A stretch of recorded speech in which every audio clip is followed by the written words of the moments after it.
मैं एक स्टोरी में विलन बनकर ट्रांसमाइग्रेट हो गया और सिस्टम का ऑर्डर बिल्कुल सिंपल था। फीमेल लीड को पूरी तरह यूज करो, फिर उसे छोड़ दो ताकि मेल लीड आके हीरो बन सके। लेकिन सिस्टम ने मेरी एंट्री टाइमिंग ही गलत कर दी। विवियन के पास सिर्फ $200 बचे हैं और सिस्टम के ऑर्डर्स अब भी वही हैं। प्लेयर, जाओ उसे सेड्यूस करो, एक हफ्ते में उससे माजराटी निकलवाओ, एक महीने में मैंशन, उसे प्यार के जाल में फंसाओ, धोखा दो और फिर इस गरीब लड़की से पैसे निकलवाओ जो अभी छत से कूदने वाली है। मैं सिस्टम के सामने सीधा खड़ा हो गया, बाहें बांधकर। सिस्टम चुप हो गया। कुछ सेकंड की खामोशी के बाद उसने अजीब सी आवाज में माना, सॉरी प्लेयर, ये ओवरवर्क्ड इंटर्न अभी नया नया जॉब पर आया है और तुम्हारी डिप्लॉयमेंट टाइमिंग में थोड़ी सी गलती हो गई। फिर बोला, ओरिजिनल स्क्रिप्ट के हिसाब से तुम्हें 2 साल पहले ट्रांसमाइग्रेट होना था। 2 बार खांसी करके नॉर्मल लगने की कोशिश करते हुए बोला, पर टेंशन मत लो, टाइमलाइन गलत है लेकिन विलन का मिशन वही रहेगा। फिर उसने एक्टिंग छोड़ दी और रोते हुए बोला, ये मेरी पहली जॉब है और मैंने इतनी बड़ी गलती कर दी। बॉस मुझे जिंदा नहीं छोड़ेगा। प्लेयर, प्लीज मेरी हेल्प करो, इस बात को कवर अप करने में मेरी मदद करो। सब खत्म होने के बाद मैं तुम्हारा एहसान जरूर चुकाऊंगा। मैं सुपरवाइजर से तुम्हारे लिए डबल पॉइंट्स अप्रूव करवाऊंगा।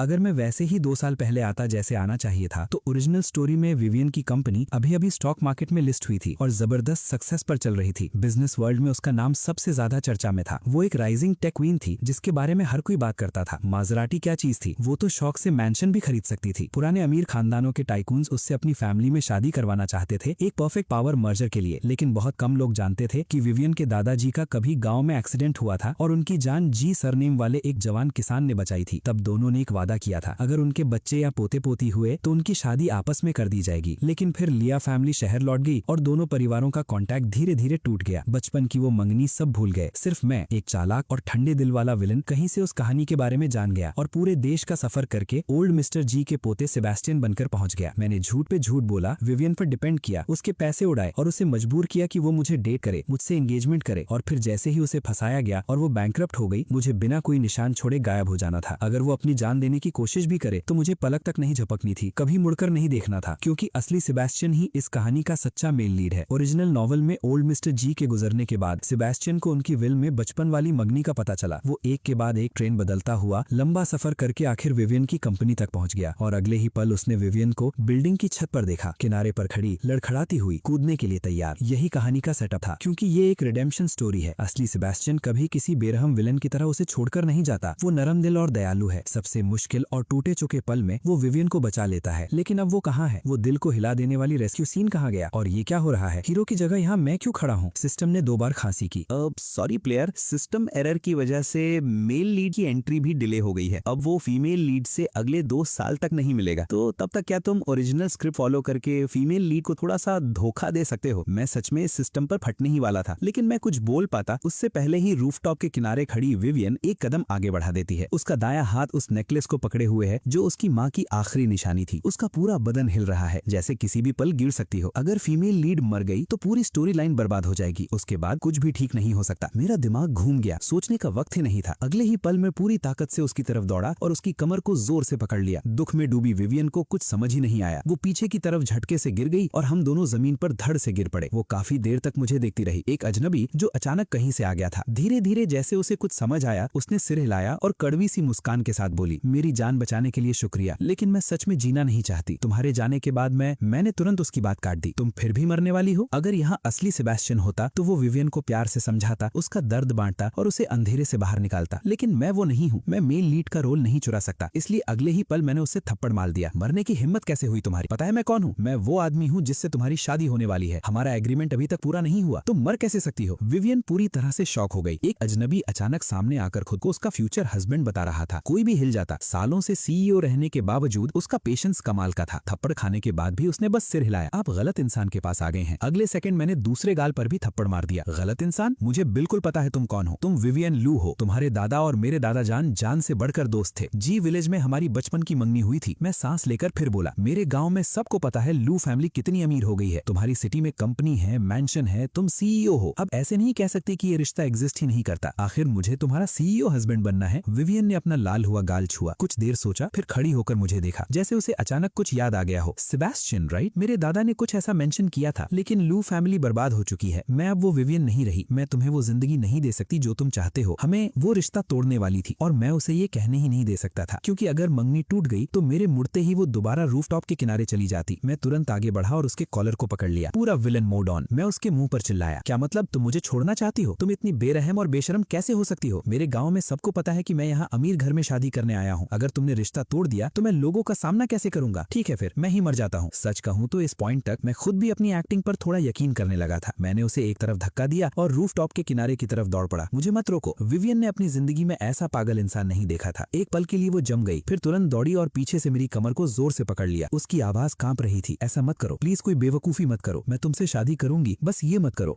विवियन, तुम्हारी सबसे बड़ी कमजोरी ये है कि तुम बहुत ज्यादा अच्छी और नर्म दिल हो। तुम खुद जीना नहीं चाहती, फिर भी किसी और को तकलीफ में नहीं देख सकती। मेरे होठों के कोने पर हल्की सी मुस्कान आ गई, एक चुपचाप संतुष्ट सी स्मर्क, जैसे हम सालों से दोस्त हों। मैंने आराम से अपना हाथ उसके कंधे पर रखा और उसे स्टेयरवेल की तरफ ले चला। गुड, अच्छा हुआ तुम्हें अकल आ गई। मैं तुम्हें बता दूं, मेरे गांव में मेरी काफी डिमांड है। बहुत लोग मेरे पीछे पड़े रहते हैं और मैं तुम्हें लूटने नहीं आया। बस शादी के बाद मुझे $30,000 दे देना, बस इतना ही। विवियन ने तुरंत सिर उठाया और घूर कर मुझे देखा। मैंने कहा ना, मेरे पास पैसे नहीं है। मैं हाथ हिलाकर उसकी बात काट देता हूँ। पैसे नहीं है तो उधार समझ लो, शादी कैंसिल करना ऑप्शन नहीं है। मैं थोड़ा पास झुककर बोलता हूँ, बेबी तुम नहीं चाहती ना कि लोग मेरा मजाक उड़ाएं? मैं इमोशनली बहुत फ्रजाइल हूँ। अगर तुमने मेरा ख्याल नहीं रखा तो हो सकता है मैं भी किसी छत से कूद जाऊं। विवियन चुप हो गई। ये सही कहूँ तो बैंकरप्सी और सुसाइड अटेम्प्ट के बाद उसके पास बहस करने की ताकत ही नहीं बची थी। जो लड़की कभी सीईओ थी, बैंकरप्सी के बाद उसके पास रहने की जगह तक नहीं थी। सिस्टम ने सिर्फ 30 मिनट पहले एक छोटा सा रेंटल अपार्टमेंट अरेंज किया था। गरीब हो चुकी विवियन भी इस तंग से अपार्टमेंट में अजीब सी एलिगेंस के साथ खड़ी थी। उसके चेहरे पर कोई एक्सप्रेशन नहीं था, बस अपनी माँ की छोड़ी हुई छोटी सी बॉक्स को मजबूती से पकड़े हुए उसने धीरे से कहा, थैंक यू। उसका चेहरा इतना खूबसूरत था कि मैं कुछ सेकंड ज्यादा ही उसे देखता रह गया। फिर हल्की सी मुस्कान के साथ बोला, इतनी फॉर्मल क्यों हो? मैं तुम्हारा फ्यूचर हस्बैंड हूँ, याद है? लेकिन मैं उस दयालु मेल लीड जैसा नहीं था। मेरे जैसे विलन के साथ रहकर उसे अभी और बहुत दुख झेलने पड़ने वाले थे। विवियन सच में मरना चाहती थी। उसके पास जीने की कोई वजह नहीं बची थी। उसके सपने, उसकी एम्बिशन सब दोस्तों और बिजनेस पार्टनर्स के धोखे ने कुचल दिए थे। छोटे से रेंटल अपार्टमेंट के लिविंग रूम में वो पुराने सोफा पर चुपचाप सिमट कर बैठी थी। उसने वही कस्टम गाउन ओढ़ रखा था जो उसके फादर ने स्टार्टअप की पहली सक्सेस पर गिफ्ट दिया था। उस ड्रेस से बहुत यादें जुड़ी थी, इसीलिए वो कभी उसे बेच नहीं पाई। रात हो चुकी थी, चाहे वो कितनी भी कोशिश करती उसे नींद नहीं आ रही थी। हर बार आंखें बंद करती तो कंपनी के बर्बाद होने वाला दिन याद आ जाता। गिरते हुए स्टॉक प्राइसेस, इन्वेस्टर्स के पैनिक भरे कॉल्स, एम्प्लॉइज के डरे हुए चेहरे, सब कुछ उस एक बुरे दिन में जम गया था। अब उसकी जिंदगी पर एक ही लेबल चिपक चुका था, फेलियर। विवियन धीरे से बैठ गई, दोनों हाथों से अपना चेहरा ढक लिया और वहीं बैठी रही जब तक सुबह की पहली धूप पर्दे के बीच से अंदर नहीं आ गई। वो अब भी मरना चाहती थी। उसके हिसाब से फेलियर्स को जीने का हक नहीं होता और मंगनी का क्या करे इसका भी उसके पास जवाब नहीं था। लेकिन सेबेस्टियन अभी जवान था। उसके साथ पूरी जिंदगी बर्बाद करने से बेहतर था कि वो उसे आजाद कर दे। बस एक लेटर लिखना था, सब कुछ साफ साफ समझा देना था। लू फैमिली खत्म हो चुकी थी, अब वो इस रिश्ते के लायक नहीं रहे थे। फैसला करने के बाद विवियन ने आंखें बंद की, गहरी सांस ली और पेन पेपर उठा लिया। अभी उसने पहली लाइन ही लिखी थी कि थप्पड़। मैंने उसके गाल पर जोर से हाथ रख दिया। पता है कितने बजे हैं? उठो और जाकर जॉब ढूंढो। फीमेल लीड का पेशेंस बहुत अच्छा था, लेकिन दुनिया का सबसे शांत इंसान भी बिना वजह इतने थप्पड़ खाकर कब तक चुप रह सकता है? वो एक झटके से खड़ी हो गई और आधा लिखा हुआ लेटर गुस्से में मुट्ठी में मसल दिया। तुम्हारी प्रॉब्लम क्या है? हो गया तुम्हारा? उसने गुस्से से मुझे घूरा। उसकी आंखों में गुस्सा जल रहा था और सच कहूँ तो उसे ऐसे देखकर मुझे सुकून मिला। मुझे उसके गुस्से से डर नहीं लगता, मुझे डर तब लगता है जब वो बिल्कुल चुप हो जाती है। मैं हल्की सी खांसी करता हूँ, उसका हाथ पकड़कर उसके पास बैठ जाता हूँ और थोड़ी सी नकली नाराजगी के साथ बोलता हूँ, मैं तुम्हारा हस्बैंड हूँ, क्या मैं तुम्हें 2 थप्पड़ भी नहीं मार सकता? तुम्हें खुद पर सोचना चाहिए। मेरी फ्यूचर वाइफ होकर तुम्हें भी कुछ रिस्पॉन्सिबिलिटी लेनी होगी। क्या पूरी जिंदगी मेरा सहारा लेकर जीना चाहती हो? विवियन का चेहरा कभी सफेद पड़ रहा था, कभी लाल। सिस्टम भी इम्प्रेस हो गया। वाह प्लेयर, फैमिली रिस्पॉन्सिबिलिटी वाला कार्ड खेल दिया। अब ये आराम से मरने के बारे में कैसे सोच पाएगी? मैं कैबिनेट खोलकर एक लैपटॉप निकालता हूँ। मुझे तुमसे ज्यादा उम्मीद नहीं है। तुम्हारी एजुकेशन और एक्सपीरियंस देखकर तो तुम्हें महीने के 10,000 वाली जॉब आराम से मिल जानी चाहिए। रेज्यूमे भेजो, मैं अभी जॉब पोर्टल्स पर अपलोड करता हूँ। इस बार विवियन ने बहस नहीं की, चुपचाप मेरी कॉन्टैक्ट रिक्वेस्ट एक्सेप्ट की और अपना रेज्यूमे भेज दिया। रेज्यूमे कुछ साल पुराना लग रहा था, जब उसने अपनी कंपनी शुरू ही की थी। मैं उसे देखते ही लगभग अंधा हो गया। Top university, national academician adviser, top tier journals में पब्लिश्ड रिसर्च पेपर्स। लेकिन असली शौक तो उसके स्टार्टअप प्रोजेक्ट्स थे। जितने प्रोजेक्ट्स में वो शामिल रही थी, सबने हैवी फंडिंग हासिल की थी और जबरदस्त रिटर्न्स दिए थे। ये औरत सच में जीनियस थी। ऐसी कौन सी जॉब थी जो इसे नहीं मिल सकती थी? मैं सीधा बड़े बड़े जॉब प्लेटफॉर्म्स पर गया और एक क्लिक में उसका रेज्यूमे 100 से ज्यादा कंपनीज को भेज दिया। विवियन ने मेरे चेहरे का एक्सप्रेशन देख लिया। वो हल्की सी खुद पर हंसने वाली मुस्कान के साथ बोली, ये सब पुरानी बातें हैं। अब मेरी सिचुएशन देखकर मुझे नहीं लगता कोई सीरियस कंपनी मुझे हायर करेगी। मैं तुरंत उसकी बात काट देता हूँ। खुद को नीचा दिखाना बंद करो। तभी मेरा फोन लगातार वाइब्रेट करने लगा। एक के बाद एक कंपनीज ऐप के थ्रू मैसेज भेजने लगी। हेलो, क्या आप करंटली जॉब सर्च कर रही हैं? क्या आप वाकई विवियन लियू हैं? मिस लियू, हम आपसे जल्दी से जल्दी इंटरव्यू शेड्यूल करना चाहेंगे। हर मैसेज प्रोफेशनल था और हर कंपनी का नाम पहचाना हुआ था। मैं ग्रिन करते हुए विवियन का हाथ पकड़ लेता हूँ। देखा फ्यूचर वाइफ, बहुत लोग हैं जो तुम्हारी असली कैपेबिलिटी को समझते हैं। मैं सैलरी रेंज चेक करता हूँ, नंबर्स काफी अच्छे थे। जाओ, इंटरव्यू दो, जॉब करो, पैसे कमाओ और सब मुझे दे देना। मैंने ऑनलाइन एक वॉच देखी थी जो मुझे पसंद आ गई है। शायद मैंने उसे काफी तंग कर दिया था। विवियन ने ठंडी सांस भरी, खड़ी हुई और अपनी नाक के पास उंगली रखकर थकान से बोली, ठीक है, मैं जा रही हूँ, लेकिन ज्यादा उम्मीद मत रखना। मैं उसकी तरफ देखता हूँ, चाहो तो मैं साथ चलूं? उसने सर हिला दिया। जरूरत नहीं, उसने मना कर दिया। और उसकी माँ की चीजें अब भी अपार्टमेंट में पड़ी थी, लेकिन सिस्टम के चोजन प्लेयर होने के नाते मैं कोई रिस्क नहीं लेना चाहता था। मैंने फैसला किया कि चुपचाप उसका पीछा करूंगा, बस प्रिकॉशन के लिए। खुशकिस्मती से रास्ते में कुछ गलत नहीं हुआ। विवियन पूरी तरह कंपोज्ड रही। जिस कंपनी में वो जा रही थी वो उन्हीं कंपनीज में से एक थी जिन्होंने मुझे ऐप पर मैसेज किया था। न सबसे बड़ी कंपनी, न सबसे फेमस। फीमेल लीड के लिए पहले छोटी कंपनी ट्राई करना लॉजिकल था। मेरे पास करने को कुछ नहीं था। मैंने एक बबल टी ली, प्लांटर के किनारे बैठ गया और बोबा पर्ल्स चबाते हुए फोन पर गेम खेलने लगा। बिल्कुल बिना इंटरेस्ट के टाइम पास कर रहा था। मेरा प्लान था 1 घंटा वेट करने का, फिर चुपके से उसका पीछा करके अगले इंटरव्यू लोकेशन तक जाने का। लेकिन सिर्फ 20 मिनट ही गुजरे थे कि सिस्टम अचानक मेरे कान में चीख पड़ा, प्लेयर देखो, फीमेल लीड को लगता है कंपनी से बाहर निकाला जा रहा है। क्या? इम्पॉसिबल। मैं तुरंत खड़ा हो गया और पास के एक पेड़ के पीछे छुप गया। ये तो सिर्फ एक इंटरव्यू था। क्या उसका मैनेजर के साथ कोई वैल्यूज का कॉन्फ्लिक्ट हो गया या पर्सनालिटी क्लैश? लेकिन कैसे? क्या किसी को इंटरव्यू से भी बाहर निकाल देते हैं? लेकिन अगले ही पल मैंने देखा कि विवियन को लगभग धक्के मारकर सिक्योरिटी गार्ड्स बाहर निकाल रहे थे। वो लड़खड़ा गई, बैलेंस बिगड़ गया, बस मुश्किल से खुद को संभाल पाई। उसके पीछे सिक्योरिटी यूनिफॉर्म पहने कुछ लोग उसे गालियां और ताने दे रहे थे। मैं इतनी दूर था कि उनकी बातें सुन नहीं पाया। सिस्टम भी उतना ही कंफ्यूज था। ये क्या हो रहा है? प्लेयर, तुम जाकर देखोगे? फीमेल लीड की मेंटल स्टेट वैसे ही स्टेबल नहीं लगे ही। विवियन ने सर झुका रखा था। मैं उसके चेहरे का एक्सप्रेशन नहीं देख पा रहा था। उसके हाथ में अब भी उसके रिज्यूमे की प्रिंटेड कॉपी थी। क्या मुझे उसके पास जाना चाहिए? मैं सिर हिला देता हूँ। विवियन की जिंदगी अब तक बहुत स्मूथ रही थी। हर चीज में वो एक्स्ट्राऑर्डिनरी थी। जो कुछ अब उसके साथ हो रहा था वो उसकी जिंदगी का सबसे बुरा फेज था। अगर मैं इस वक्त उसके सामने चला जाता तो उसे अपनी सबसे नीचे वाली और सबसे ज्यादा बेइज्जती भरी हालत मेरे सामने दिखानी पड़ती, और वो भी एक तरह की क्रूएलिटी होती। मैं फोन निकालता हूँ, कुछ सेकंड सोचता हूँ और एक वॉइस मैसेज भेज देता हूँ, बेबी, इंटरव्यू कैसा चल रहा है? कोई अपडेट हो तो बता देना, मैं घर पर वेट कर रहा हूँ। प्लाजा के दूसरे कोने पर विवियन फोन निकालती है। मैसेज देखकर लगभग तुरंत रिप्लाई भेज देती है, ठीक है। फिर वो कुछ पल वहीं खड़ी रहती है, अपने कपड़े ठीक करती है और बगल वाली बिल्डिंग की तरफ चल पड़ती है। इस बार मैं बाहर वेट नहीं करता। मेरी क्यूरियोसिटी बहुत बढ़ गई थी। मैं चुपके से उसके पीछे अंदर घुस गया और इंटरव्यू रूम के बाहर दीवार के पास खड़ा होकर सुनने लगा। तभी अंदर से एक आवाज आई, विवियन, मुझे नहीं लगा था कि तुम सच में आओगी। क्या तुम अपनी पुरानी बेस्ट फ्रेंड को भूल गई हो? उसने हर कंपनी को ईमेल भेजा था, सबको बोला था कि अगर तुम जॉब मांगने आओ तो तुम्हारी मदद मत करना। सॉरी, अगर मुझे पहले पता होता तो मैं तुम्हें यहाँ आने से पहले ही वार्न कर देता। कहीं और ट्राई करने की भी जरूरत नहीं है। कुछ कंपनी सिर्फ रिजेक्ट नहीं करेंगी बल्कि तुम्हारी बेइज्जती भी करेंगी। मैं बिल्कुल जम गया। क्या ये कौन सी बेस्ट फ्रेंड की बात हो रही थी? खुशकिस्मती से विवियन तुरंत बाहर नहीं निकली। वो अंदर उस इंसान से बात करती रही। मैं भी वहीं रुककर सब सुनता रहा। धीरे धीरे पूरी तस्वीर साफ हो गई। विवियन को अंदर से धोखा दिया गया था। उसने उस औरत को अपनी बड़ी बहन जैसा माना था। माँ बाप के गुजर जाने के बाद वही औरत थी जिसने उसे अंधेरे से बाहर निकलने और अपना बिजनेस खड़ा करने के लिए मोटिवेट किया था। इसीलिए जब विवियन की कंपनी सक्सेसफुल हो गई और उस औरत ने इंटरनल कंपनी डेटा मांगा तो विवियन ने बिना सोचे समझे सब कुछ दे दिया। लेकिन उस औरत ने वही डेटा विवियन के कॉम्पिटिटर को बेच दिया। दोनों मिलकर विवियन की कंपनी को बर्बाद कर गए और उसे बैंक्रप्सी तक पहुंचा दिया। और उसके बाद उस औरत ने बिल्कुल ठंडे चेहरे के साथ कहा था, सॉरी, जब पैसे सामने हो तो दोस्ती की क्या कीमत रह जाती है। अब मुझे समझ आया कि विवियन मरने पर इतनी ज्यादा क्यों तुली हुई थी। उसका दुनिया पर से भरोसा ही उठ चुका था। अगर सिर्फ कंपनी डूबी होती तो शायद वो वापस खड़ी हो सकती थी। एक एंटरप्रेन्योर के लिए कमबैक का चांस हमेशा होता है, लेकिन जब बात सिर्फ बैंक्रप्सी की ना हो, माँ बाप चले गए हों, सबसे करीबी दोस्त ने पीठ में छुरा घोंप दिया हो, इतना सब कुछ होने के बाद कोई कितनी देर तक टूटने से बच सकता है। जब विवियन अब भी इंटरव्यू रूम के अंदर थी, मैं चुपचाप वहां से निकल गया। मेरा प्लान सीधा घर लौटने का था, लेकिन बिल्डिंग के बाहर एक नई डेजर्ट शॉप दिख गई। मैं अंदर गया और 6 इंच चॉकलेट केक खरीद लिया। जब मैं बाहर निकला तभी विवियन भी बिल्डिंग से बाहर आ रही थी। इस बार कोई सिक्योरिटी गार्ड नहीं था। वो पहले से ज्यादा कंपोज लग रही थी, चेहरा शांत, बिल्कुल एक्सप्रेशनलेस। और फिर हमारी नजरें मिल गईं। मैं तुरंत मुस्कुराया, अरे क्या कोइंसिडेंस है, मैं बस लंच लेने बाहर निकला था और तुम यहाँ मिल गई। मेरी आवाज बिल्कुल कैजुअल थी। ये अलग बात थी कि सिर्फ 2 घंटे पहले विवियन ने मुझे बहुत सीरियसली मैसेज करके कहा था कि हम अभी इतने क्लोज नहीं हुए कि पेट नेम्स यूज कर सकें, लेकिन मैंने फिर भी उसके कंधे पर हाथ रख दिया। लगता है किस्मत ही हमें मिलवाना चाहती है। तो इंटरव्यू कैसा रहा? कोई रिजल्ट मिला? विवियन का बदन एक पल के लिए सख्त हो गया। कुछ सेकंड तक वो बिल्कुल चुप रही, जैसे सब कुछ अंदर दबा कर रखा हो। फिर आखिर वो बोल ही पड़ी, रिजल्ट सब फेल हो गया, सब जगह रिजेक्ट हो गई। कोई कंपनी मेरे जैसी इंसान को नहीं चाहती। इस दुनिया में कोई मुझे नहीं चाहता। मैंने पहले ही कहा था कि ये मंगनी तोड़ देनी चाहिए। मेरे जैसे बर्बाद इंसान पर अपना वक्त वक्त वेस्ट करके तुम सिर्फ खुद को नुकसान पहुंचा रहे हो। वो एक कदम पीछे हट गई, हमारे बीच थोड़ी दूरी बना ली। धीरे धीरे उसका सर झुक गया, फिर उसने अपना चेहरा एक तरफ कर लिया, जैसे खुद को मेंटली प्रिपेयर कर रही हो, जैसे एक और थप्पड़ का इंतजार कर रही हो। और सच कहूं तो उसका ऐसा सोचना गलत भी नहीं था। मेरी विलन वाली इमेज गुस्से वाली और बेरहम थी। सिर्फ 2 दिन में मैं उसे कई बार थप्पड़ मार चुका था। विवियन ने आंखें बंद कर ली, जैसे सबसे बुरा सहने के लिए तैयार हो, लेकिन इस बार उसके गाल पर थप्पड़ नहीं पड़ा। एक हल्की सी सांस और मेरे हाथ की नरम छांव उसके सर पर महसूस हुई। मैं धीरे से बोला, किसने कहा कि तुम्हें कोई नहीं चाहता? मैं तो हूं ना, मैं हमेशा तुम्हारे साथ रहूंगा। जब असली मेन लीड आएगा मुझे विवियन को छोड़कर जाना पड़ेगा। लेकिन अभी उसकी हालत इतनी नाजुक थी कि एक छोटा सा झूठ शायद बुरा नहीं था। विवियन मेरी बात से बिल्कुल स्टन्ड लग रही थी। काफी देर तक वहीं खड़ी रही, फिर धीरे से सीधी हुई और बिना पलक झपकाए मुझे देखते हुए बोली, तुम मुझे छोड़कर नहीं जाओगे? हर शब्द वो बहुत संभाल कर बोल रही थी। लेकिन सेबेस्टियन, रियलिटी देखो, मैं अब CEO नहीं हूँ, मुझे जॉब तक नहीं मिल रही, मैं वो इंसान नहीं हूँ जिसे तुम समझ रहे थे। हो सकता है आखिर में तुम्हें ही मुझे सपोर्ट करना पड़े। मैं जम्हाई लेता हूँ और हाथ हिला देता हूँ। हाँ, अगर कुछ नहीं मिला तो नहीं मिला, चलो घर चलते हैं और केक खाते हैं। मैं उसका हाथ पकड़ लेता हूँ। मैंने थोड़ा सा टेस्ट किया था, बहुत जबरदस्त है। आज से जब भी कुछ बुरा होगा हम ये केक खरीदेंगे, डील? कुछ पल बाद विवियन ने धीरे से अपनी उंगलियां मेरी उंगलियों में फंसा ली, बहुत हल्की सी आवाज में बोली, डील। और जैसे मैंने सोचा था, उसके बाद विवियन ने कुछ दिनों के लिए जॉब ढूंढना बंद कर दिया। फेल्ड इन द म्यूज के बाद वो अपार्टमेंट में ही रहने लगी। बिल्कुल बेकार नहीं बैठी थी, सफाई और कुकिंग का काम उसने संभाल लिया था। लेकिन ज्यादातर वक्त वो सोफा पर अकेली बैठी रहती, फोन हाथ में लेकर पता नहीं क्या करती रहती। कुछ दिन यूं ही गुजर गए। अब सिस्टम घबराने लगा। वो रोज मुझे तंग करता, प्लेयर प्लीज, फीमेल लीड सच में खत्म तो नहीं हो गई ना? तुम इतने रिलैक्स कैसे हो? मिशन का क्या? अगर वो पूरी जिंदगी गरीब ही रही तो हम उससे कुछ निकालेंगे कैसे? क्या ये हमारे ओरिजिनल मिशन के खिलाफ नहीं है? मैं तन आ गया, कान में उंगली घुसाकर साफ की और खांसी करके बोला, हाँ, मैं चाहूँ तो उसे थक्कड़ मार मार कर वापस काम पर लगा सकता हूँ, लेकिन आखिर में हार माननी है या फिर उठकर लड़ना है, ये उसका खुद का डिसीजन होना चाहिए। एक स्टूडेंट को सोचो जो एग्जाम्स की तैयारी कर रहा हो। माँ बाप और टीचर्स उसे 1-2 बार पुश कर सकते हैं, लेकिन टॉपर बनने की असली मोटिवेशन अंदर से आती है। और मुझे यकीन है कि विवियन खुद उस पॉइंट तक पहुंच जाएगी। 5 दिन बाद आखिर विवियन घर से निकलने के लिए तैयार हुई। मैं बेडरूम में गेम खेल रहा था। नजर के कोने से मैंने उसे दरवाजे पर खड़े देखा। उसने मेरी तरफ देखा। उसकी पलकें हल्की सी उठी हुई थी। उसने वही गाउन पहना हुआ था जो उसके फादर ने उसके लिए छोड़ा था, और उसके हाथों में डॉक्यूमेंट्स का एक मोटा बंडल था। उसके हाथ में जो डॉक्यूमेंट्स थे उनके कोने घिस चुके थे, जैसे वो उन्हें बार बार पढ़ चुकी हो। वो धीमी आवाज में मेरा नाम लेती है, सेबेस्टियन। मैं बस हल्की सी आवाज में जवाब देता हूँ और गेम का राउंड खत्म होने तक सर भी नहीं उठाता। फिर उसकी ड्रेस देखकर जानबूझकर शॉक होने की एक्टिंग करता हूँ। आंखें बड़ी करके चिल्लाता हूँ, बेबी ये क्या हो रहा है? कहीं तुम भाग तो नहीं रही? विवियन अपने होंठ दबा लेती है, धीरे से सर हिलाकर मना करती है, फिर कुछ पल चुप रहती है, जैसे हिम्मत जोड़ रही हो। वो गहरी सांस लेती है। मैंने बहुत सोचा है सेबेस्टियन, तुम सही थे। मैं ऐसे जिंदगी नहीं गुजार सकती। मेरे पास अब भी तुम हो। मैं हमेशा तुम पर डिपेंड करके तुम्हारे लिए बोझ नहीं बन सकती। उसकी नजर डॉक्यूमेंट्स पर गिरती है, फिर धीरे धीरे बोलती है, मैं दोबारा शुरू करने वाली हूँ, बिल्कुल शुरू से, एक एक कदम लेकर। मुझ पर भरोसा करो, मैं तुम्हें निराश नहीं करूंगी। मैं फोन साइड में रख देता हूँ और उसे जोर से गले लगा लेता हूँ। मुझे तुम पर भरोसा है। और विवियन ने मुझे निराश नहीं किया, उसने खुद को भी निराश नहीं किया। अगले 2 सालों में उसने सचमुच एक लेजेंडरी कमबैक कर दिखाया। वो दोबारा बिजनेस वर्ल्ड के सेंटर में लौट आई। लोग फिर से उसका नाम लेने लगे। उसे एक लेजेंड कहा जाने लगा। हाँ, फीमेल लीड की प्लॉट आर्मर ने थोड़ी हेल्प जरूर की, लेकिन सबसे बड़ा रीजन खुद विवियन थी। मैंने आज तक किसी को इतनी लगन और इतनी जिद के साथ काम करते नहीं देखा था। रात में सिर्फ 4-5 घंटे सोती, फिर इन्वेस्टर्स के पीछे भागती, हर डील और हर फंडिंग के लिए लड़ाई करती। दुश्मनों की कमी नहीं थी, लेकिन कुछ लोग उसकी सिंसियरिटी से इतने इंप्रेस हुए कि उसे एक मौका देने को तैयार हो गए। बहुत कम पैसे से उसने धीरे धीरे सब कुछ वापस खड़ा कर दिया और आखिर में अपनी पुरानी कंपनी की बिल्डिंग भी वापस ले ली। जो विवियन उस अंधेरे दौर से बाहर निकली थी, वो पहले वाली विवियन नहीं रही थी, और पता ही नहीं चला कब हम दोनों पहले से ज्यादा करीब हो गए। वो काफी क्लिंगी हो गई थी। रोज लंच के टाइम घर आ जाती। जो लड़की पहले किसी से कुछ मांगना पसंद नहीं करती थी, पता नहीं किसने उसे ये आदत सिखा दी। शुरुआत में कंपनी के पास पैसे कम थे, जो भी पैसा आता बिजनेस में ही लग जाता, लेकिन धीरे धीरे सब स्टेबल हो गया और विवियन फिर से CEO वाली लाइफ जीने लगी। मेरे कुछ कहे बिना ही वो नए नए वॉचेस और शूज घर भेज देती ताकि मैं चूज कर सकूं। 2 लग्जरी कार्स, एक विला, सब मेरे नाम पर। बैंक कार्ड भी मेरे पास था। उसकी पूरी इनकम सीधी उसमें ट्रांसफर होती थी। हर महीने वो सिर्फ कुछ हजार अपने पॉकेट मनी के लिए रखती। 2 सालों में उस अकाउंट में लगभग 30 मिलियन जमा हो चुके थे। फिर एक शाम, बिल्कुल आम सी शाम, वो ऑफिस से घर लौट रही थी और मैं उसका हाथ पकड़कर चल रहा था। अचानक उसने पॉकेट से एक लाल वेलवेट रिंग बॉक्स निकाला। वो मेरी तरफ देखती है, हर शब्द बहुत संभाल कर बोलती है, बिल्कुल सीरियस, हनी, मेरे बैंक अकाउंट का हर पैसा तुम्हारा है, डाउरी के रूप में। क्या अब हम शादी कर सकते हैं? विवियन को अब मुझे हनी कहने की आदत पड़ चुकी थी। मैं सोचने लगा, मैंने तो शुरू में सिर्फ 300,000 मांगे थे और अब वो 30 मिलियन दे रही थी, सीधा 100 गुना ज्यादा। लेकिन क्या मैं हाँ कह सकता था? मेरा दिमाग फटने लगा। मैं क्या करूं? हम इतनी दूर आ चुके थे, अब मना करने का क्या बहाना बचा था? मैं उसे सच तो नहीं बता सकता था कि सब कुछ एक झूठ है और मैं असली